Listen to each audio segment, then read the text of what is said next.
For me. This mobile is for me. This mobile is for me. For you. This book is for you. This book is for you. There's a phone message for you.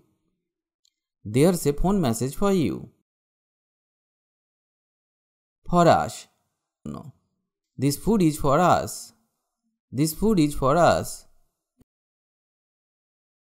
For them. These apples are for them. For him. These books are for him. These books are for him. For her. These flowers are for her.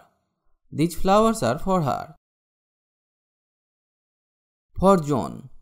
This laptop is for John. For Mary.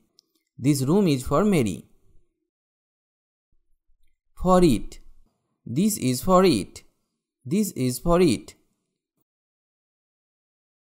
For this. I bought a cover for this mobile.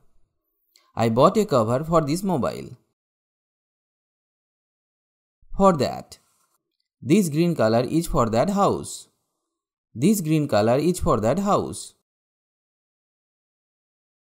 Forever. You can take my bike forever.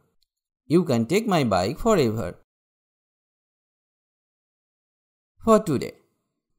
Can you give me your book for today? Can you give me your book for today? For tomorrow.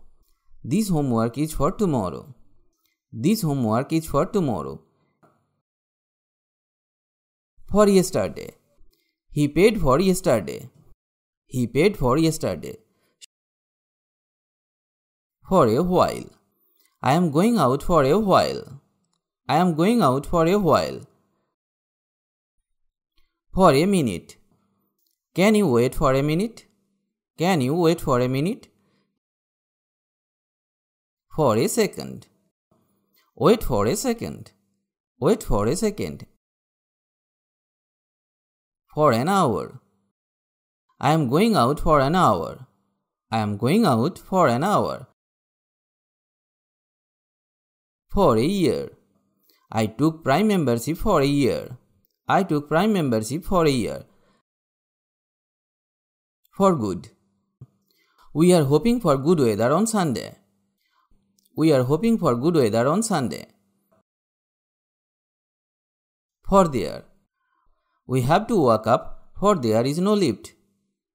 We have to walk up, for there is no lift. For my friend. I am taking this for my friend. I am taking this for my friend. For my mother. I want to buy a gift for my mother. I want to buy a gift for my mother.